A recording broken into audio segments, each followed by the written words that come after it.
같이 듣기를 원하는데요. 네, 지금 읽으신 11장 1절에서 14절 말씀은 이 세례 요한 이야기가 나오는 것을 볼 수 있습니다. 세례 요한은 지금 어떤 상태에 있냐면 감옥에 갇혀 있는 상태입니다. 세례 요한이 잘못해서 감옥에 갇힌 것은 아니고 굉장히 억울한 이유로 지금 감옥에 갇혀 있는 상태입니다. 어떻게 하다가 이렇게 세례 요한이 옥에 갇히게 됐는지는 마태복음 14장에서 헤롯 안디바가 회상하면서 내용이 좀 나오는데요. 어떤 일이 있었냐면 헤롯 안디바가 자신의 동생의 아내를 취한 것이죠. 이 헤롯 안디바가 자신의 동생의 아내였던 헤로디아를 취하게 되는데, 그거를 두고 이제 세례 요한이 그것은 옳지 않다 이야기를 했던 것입니다. 선지자로서 바른 이야기를 했던 것이죠. 근데 그럼에도 불구하고 옛날에는 뭐 왕이 기분 나쁘면 그냥 다 감옥 가는 겁니다. 그래서 굉장히 억울하게도 이 세례 요한은 의로운 말을 했음에도 불구하고, 선지자임에도 불구하고 자기가 듣기 싫은 얘기했다고 감옥에 넣어버린 것이죠. 그래서 이 세례 요한은 불의한 이 헤롯 안티바에 의해서 아주 고난 받으면서 감옥에 수감되어 있는 그런 상황입니다. 얼마나 그 감옥에 있었을까요? 이 세례 요한이 감옥에 갇혀 있으면서 소식을 듣게 되는데요. 예수님이 하신 일에 대해서 듣게 됩니다. 감옥에서 자신이 증언했던 그 예수님에 대한 소식을 들었던 것이죠. 여러분들이 알고 있는 예수님이 하신 일은 무엇입니까? 여러분들이 이제 기억하고 알고 있는 예수님이 하신 일이 무엇이겠습니까? 감옥에 갇혀 있는 세례 요한에게 예수님이 이런 일을 하셨다라고 얘기한다면 뭐를 얘기하실 수 있으시겠습니까? 이렇게 또 이렇게 얘기해 주셨는데요. 예수님이 다 들립니다. 네. 예수님은 악하고 병든 자들을 고쳐 주셨죠. 약하고 이렇게 병들어 있는 사람들을 고쳐 주셨고, 한번 생각을 해보면 이제 나병 환자도 고쳐 주셨고, 맹인도 고쳐 주셨고요, 안진뱅이도 고쳐 주셨고, 귀머거리도 고쳐 주셨습니다. 안식일에도 이 병진 자를 고쳐 주셨던 것을 기억할 수 있습니다. 더 놀라운 게 있는데요. 귀신 들린 자, 이 귀신 들린 자 아무도 어떻게 할 수가 없죠. 의사도 어떻게 할 수도 없는데 이 귀신 들린 자조차도 예수님께서 단 한마디의 말씀으로, 뭘 하신 게 없어요. 그냥 말씀 한마디만 하셨습니다. 떠나가라 말씀하셨을 때 귀신이 내쫓는 그런 일이 일어났습니다. 이렇게 예수님이 사람을 온전하게 하는 그 사역을 하시면서 또 무슨 일을 하셨냐면은 가장 중요한 사역이죠. 복음을 전하시는 그 사역, 가르치시는 사역을 하셨습니다. 산에서나 아니면 회당에서 가르치실 때도 있었고, 들판에서 하실 때도 있었고, 갈릴리 바다에서도 그 모인 사람들에게 복음으로 말씀을 가르치셨던 것이죠. 이거를 지금 누가 들었냐면 세례 요한이 옥에 있으면서, 아마도 세례 요한도 제자가 있었으니까요, 제자를 통해서 좀 듣지 않았겠나 생각을 좀 해볼 수 있습니다. 그런데 세례 요한이 자신의 제자들을 예수님께 보내는데요, 예수님한테 하는 질문이 보면은 너무 충격적인 말을 하고 있습니다. 2절하고 3절을 한번 보시겠습니다. 2절하고 3절. 요한이 옥에서 그리스도께서 하신 일을 듣고 제자들을 보내어 예수께 여짜오되 오실 그이가 당신이오리이까 우리가 다른 일을 기다리오리이까. 이게 무슨 질문입니까? 지금 다시 보셨을 텐데 너무 놀라셨을 거예요. 무슨 질문이냐면 세례 요한이 예수님한테 제자를 보내서 당신이 그리스도가 맞습니까? 이 질문을 지금 하고 있는 것이죠.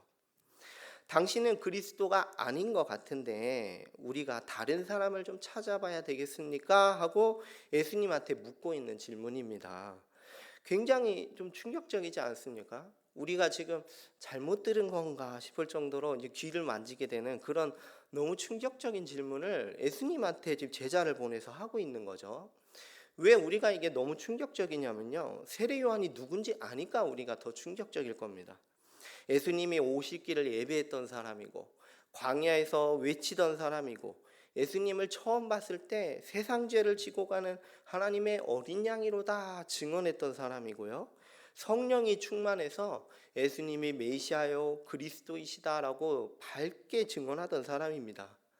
게다가 물세례 받을 때는요, 물세례를 줄 때, 예수님한테 물세례 줄 때는 내가 예수님한테 물세례를 받아야 할 판인데 제가 어떻게 줍니까? 라고 이렇게까지 겸손하게 물어봤던 사람이죠. 또 세례요한이 뭐까지 받냐면 예수님 머리 위로 비둘기같이 성령이 내려오시고 성부 하나님의 음성까지 들었던 그런 사람입니다.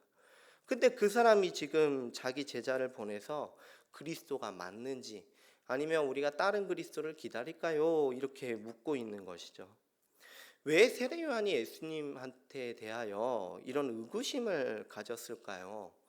그것은 당시에 이스라엘 사람들은 하나님이 메시아를 보내주실 건데, 그리고 메시아를 보내주시기만을 정말 애타고 간절하게 기다렸죠. 자신을 구원할 왕을 기다렸습니다. 근데 그 메시아 왕이 오시면 하시는 일이 지금 로마에게 압제를 받고 있으니까 로마한테서 이스라엘을 해방시키실 것을 고대했습니다.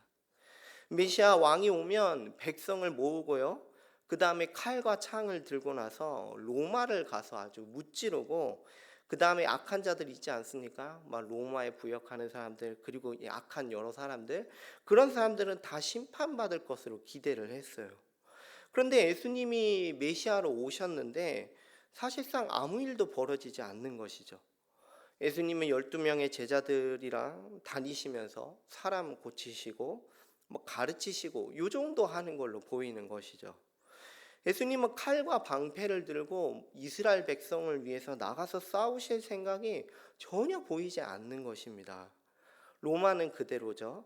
악한 사람들이 심판받기는커녕 더 날뛰고 있습니다. 세례 요한은 어떤 처지입니까? 아까도 말씀드렸지만 억울하게 감옥에 갇혀서 극심한 고난 가운데 있는 그런 신세였던 것입니다. 여러분, 이 이야기는 충분히 있을 만한 이야기입니다. 사람이 고난 가운데 처하면요, 고난 가운데, 극심한 고난 가운데 처하면 낙심할 수가 있죠. 생각했던 것과는 다르게 아주 극심한 고난 가운데 있거나 아니면 그 고난이 길어지면은 이렇게까지 낙심할 수가 있습니다. 그렇게 누구보다도 믿음이 좋았던 사람도, 내가 봐도 저 사람은 정말 믿음이 좋아 했던 사람도 고난에 처하면은 사람이 이렇게 낙심할 수 있습니다. 우리가 구약 성경에 보면 위대한 그 선지자 엘리야조차도 어땠습니까? 로뎀 나무 아래 들어가서 죽기를 바랬었던 것을 우리가 기억할 수 있죠. 사람이 특히 언제 낙심할까 생각을 해보면, 악인은 더 잘 되는데, 악인은 잘 되고 아무 일 없이 잘 사는데 의인은 고난받는 그 현실일 때, 세례 요한 같은 그 현실일 때, 그때는 예수님도 안 계신 것 같고 예수님 믿어봐야 소용이 없는 것 같고 원망이 나오게 되고요, 심지어 남들은 다 잘 되는데 나만 갈수록 어려워지면 정말 신앙이 많이 낙심이 되죠. 여러분들도 고난 중에 있으신 분이 계실 거라고 생각을 합니다. 어떤 분은 정말 힘든 고난 가운데 있으실지도 모르겠어요. 근데 그런 고난 가운데 있을 때 힘내시기를 바라겠습니다. 원래 예수님 믿는 성도는 고난이 다 있습니다. 예수님의 12 제자들도 생각해 보면 다 고난을 받았죠. 심지어 죽기까지 제자들도 다 고난을 받았던 것을 우리가 생각할 수 있습니다. 예수님을 믿게 되면 고난이 없고 꽃길만 펼쳐지는 게 아니라 누구나 다 예수님 믿는 성도라면 고난을 받는 것입니다. 예수님이 고난받았던 것처럼 성도들도 고난을 받는 것이죠. 낙심하지 마시고 원래 예수님의 제자라면, 그리스도인이라면 고난받는 것을 기억하시고 끝까지 고난이 있어도 예수님을 따르시는 성도님들이 되시기를 바라겠습니다. 다시 질문으로 돌아와서요, 세례 요한이 질문을 했습니다. 그리스도가 맞습니까? 그리고 이 질문에 대해서 예수님이 답변을 하시는데요, 뭐라고 답변하시겠습니까? 당연히 예수님께서 내가 그리스도가 맞다, 내가 오실 메시아가 맞다, 이렇게 답변하시겠죠. 당연한 것입니다. 그거를 어떻게 말씀을 하시냐면 5절하고 6절에 걸쳐서 이렇게 답변을 해주십니다. 5절하고 6절 보시겠습니다. 맹인이 보며 못 걷는 사람이 걸으며 나병 환자가 깨끗함을 받으며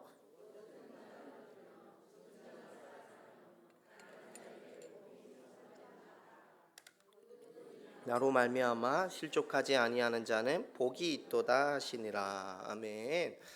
예수님이 하신 이 대답의 말씀은 요약하자면 내가 메시아 맞아, 이거를 말씀하시는 건데요.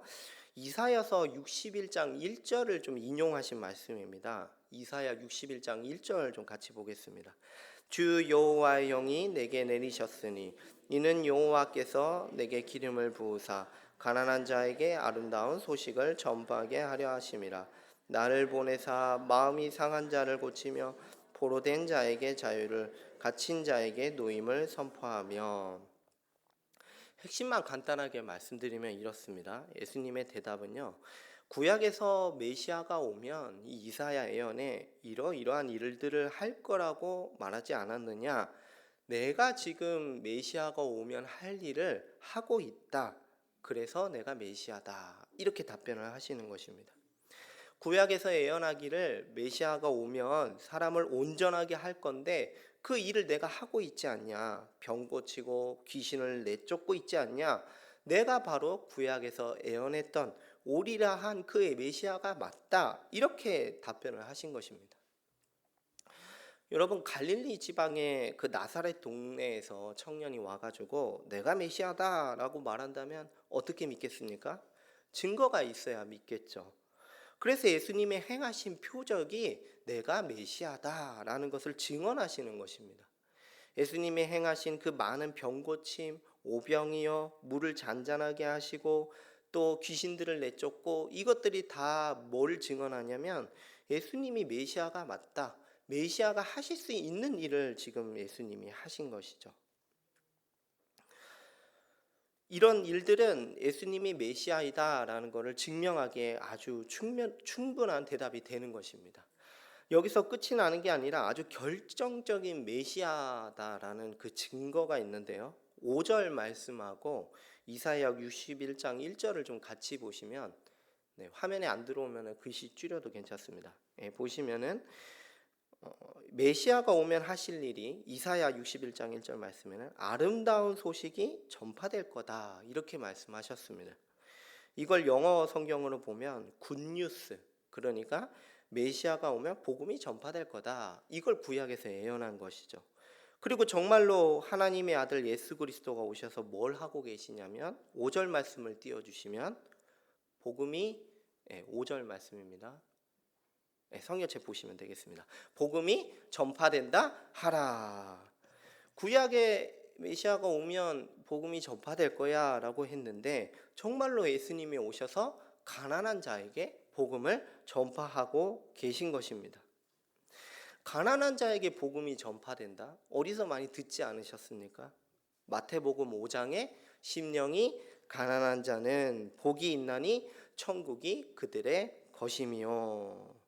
내가 이 땅에 오므로 마음이 가난한 자들아, 영적으로 파산한 자들아, 하나님 나라를 간절히 소망하는 너희 가난한 자들아, 내가 와서 천국이 이 땅에 임했다, 하나님 나라가 너희에게 주어졌다, 내가 왕이야, 이런 놀라운 복음을 예수님께서 선포하신 것입니다. 이거를 잘 드러내는 말씀이 하나 있는데 12절 말씀입니다. 12절 말씀 같이 보겠습니다. 12절입니다. 지금까지 천국은 침노를 당하나니 침노하는 자는 빼앗느니라. 아멘. 하나님 나라가 침노를 당하나니 침노하는 자는 빼앗느니라. 하나님 나라가 침노를 당한다. 이 부분을 원어에서 보면은 중간태로 해석을 할 수가 있습니다. 그래서 다시 말씀을 드리면, 길게는 말씀 못 드리고요, 하나님 나라가 침노하고 있다라는 뜻입니다.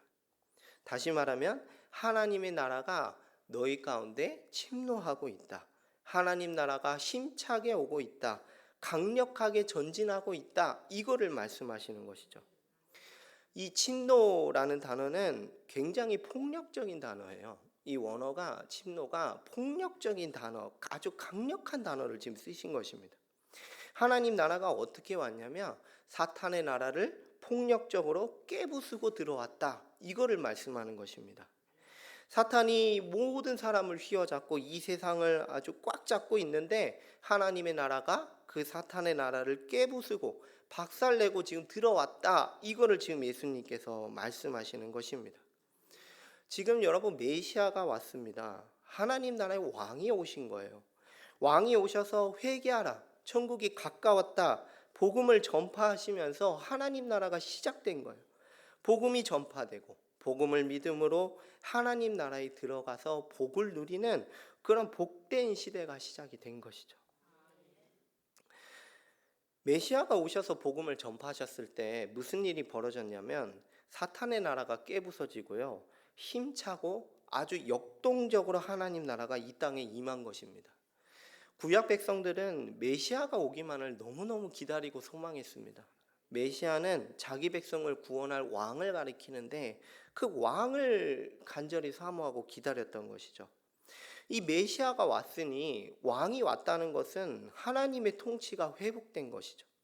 그래서 너희는 어서 와서 하나님 나라의 침노에 들어와라. 이거를 우리에게 말씀하시는 것입니다.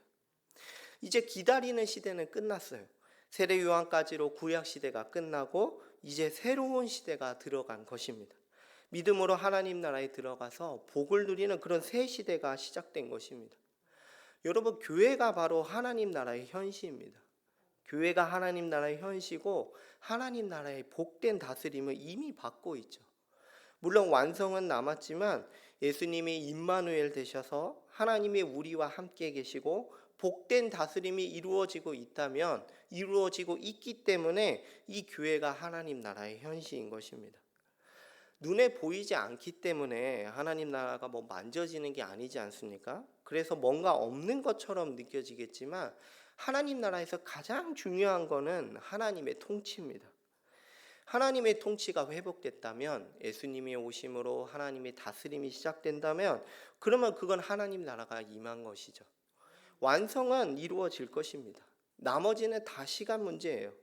나머지는 다 부차적인 거라고 말할 수 있을 정도로 하나님의 통치가 시작됐다면 그것은 결정적인 하나님 나라의 시작인 것입니다. 죄 용서받고 사탄의 지배에서 벗어나서 하나님 나라의 백성이 된 것입니다. 이게 얼마나 복된 것인가 한번 생각을 해보는 것이죠. 이게 해결이 됐으면요, 사탄의 나라에서 하나님 나라로 옮겨갔으면 하나님 나라가 이미 이 땅에 임했고 내가 그 백성이면 나머지는 부차적인 것입니다. 물론 중요합니다. 나머지 것도 중요하고 우리가 말할 수 있는 것들이 많이 있죠. 그런데 정말 결정적이고 중요한 것이 이루어졌다, 이걸 말하는 것입니다. 우리가 역동적으로 침노해서 세상으로 들어온 그 하나님 나라의 백성인 줄로 믿으시기 바라겠습니다. 우리 옆에 있는 분들과 한번 인사 한번 나눌까요? 네, 서로 인사하실 때 너무 복되십니다. 좀 인사했으면 좋겠습니다. 네, 너무 복되십니다. 네, 사단의 나라를 깨고 들어온 그 하나님 나라의 백성인 줄로 믿으시기 바라겠습니다. 예수님이 이처럼 내가 메시아다, 내가 메시아고 내가 왔으니까 하나님 나라가 침노에 들어온 거야, 너희들 회개하고 이 하나님 나라에 들어와라, 침노해라, 이 말씀을 지금 하신 것이죠. 그리고 예수님이 이제 제자들이 다 돌아가고 나서요, 이렇게 세례 요한을 소개하십니다. 예수님이 세례 요한을 소개하실 때 굉장히 큰 자로서 소개를 하고 계세요. 우리는 작은 자 같고 그렇지만 전혀 그렇지 않습니다. 세례 요한은 굉장히 뛰어난 자였는데요, 선지자보다 더 큰 자로서 소개를 하십니다. 세례 요한이 물론 고난 가운데 마음이 흔들리기는 했습니다만 주의 길을 예비했던 정말 하나님이 보내신 큰 자라는 것을 부정할 수 없습니다. 10절 말씀을 보시면요, 예수님이 하신 말씀인데, 기록된 바 내가 내 사자를 내 앞에 보내노니 그가 내 길을 내 앞에서 준비하리라 하신 것이 이 사람에 대한 말씀이라. 말라기에서 예언을 했는데 메시아가 오시기 전에 주의 길을 예비할 사자를 보내줄 건데 그 사람이 왔다는 거예요. 그게 누구죠? 바로 세례 요한이다. 너희가 그렇게 말라기에서 이 엘리야 같은 선지자, 주의 길을 예비할 선지자를 기다리고 고대하지 않았느냐? 왔다. 바로 세례 요한이다. 이거를 말씀하시는 것이죠. 11절 말씀도 한번 보시겠습니다. 11절. 내가 진정으로 너희에게 말하노니 여자가 낳은 자 중에 세례 요한보다 큰 이가 일어남이 없도다. 그러나 천국에서는 극히 작은 자라도 그보다 크니라. 여자가 낳은 사람 중에 거의 모든 사람을 얘기하는 거죠. 세례 요한보다 더 큰 인물이 없었다. 이렇게까지 예수님이 정말 큰 인물이라는 걸 소개하고 계십니다. 세례 요한은 구약 시대의 마지막 사람입니다. 감옥에서 보잘것없이 보이지만 세례 요한이야말로 구약 시대에서 가장 큰 인물이다. 이거를 지금 예수님이 말씀하고 계시는 것이죠. 이게 그치지 않고 한 가지 더 말씀하시는데 얼마나 세례 요한이 큰 사람이었냐면 14절 말씀입니다. 만일 너희가 즐겨 받을진대 오리라 한 엘리야가 곧 이 사람이라. 말라기에서 엘리야 같은 선지자를 보내주기로 했는데 엘리야 같은 선지자가 바로 누구다? 이 세례 요한이다. 이걸 말씀하는 것이죠. 우리는 엘리야라고 하면은 그런 선지자구나 하고 끄떡끄떡하고 넘어가겠지만 구약 백성들 입장에서는 엘리야 선지자라고 하면은 거의 숨이 넘어간다고 할까요? 예, 정신을 차릴 수가 없어요. 예, 그런데 이 세례 요한이 어떤 사람이냐? 엘리야와 같은 선지자, 하나님이 보내주기로 한 선지자, 여자가 낳은 정말 큰 인물이 이 사람이었어라는 것을 이 예수님께서 소개하고 계신 것입니다. 광야에서 외치고 다니다가 감옥에 갇혀가지고 오늘 내일 하는 그런 별 볼 일 없는 사람이 아니라 엘리야와 같은 선지자가 바로 이 세례 요한이다. 이거를 말씀하고 계신 것이죠. 시간이 좀 있으면 이 엘리야가 얼마나 큰 사람, 이 세례 요한이 더 큰 사람이라는 걸 강조하고 싶지만 여기까지만 하고요. 제가 말씀드리고 싶은 거는 이 세례 요한보다 이렇게 큰 세례 요한보다 더 큰 자가 있다는 걸 말하려고 하는 것입니다. 물론 세례 요한보다 이 큰 세례 요한보다 더 큰 자가 누구냐라고 한다면 물론 예수님이십니다. 그런데 예수님을 제외하고 제가 묻겠습니다. 이렇게 큰 세례 요한보다 더 큰 자가 누구입니까? 힌트를 좀 드리자면 11절 말씀 한번 보시겠습니다. 11절 그리고 12절 이어서 같이 보시겠습니다. 내가 진실로 너희에게 말하노니 여자가 낳은 자 중에 세례 요한보다 큰 이가 일어남이 없도다. 그러나 천국에서는 극히 작은 자라도 그보다 크니라.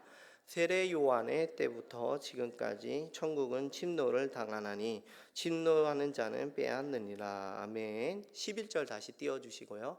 세례 요한이 정말 큰 사람이다 라는 것을 말씀을 드렸고요. 세례 요한보다 더 큰 사람이 누구냐? 누굽니까?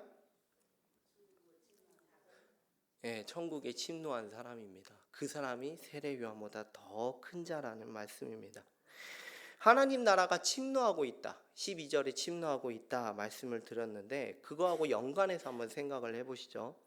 세례 요한이 예시대의 큰 인물을 맡는데 예수 그리스도 안에서 사탄의 나라를 부수고 역동적으로 임한 하나님 나라의 백성이 더 큰 사람이다. 이거를 우리에게 말씀하고 계신 것입니다.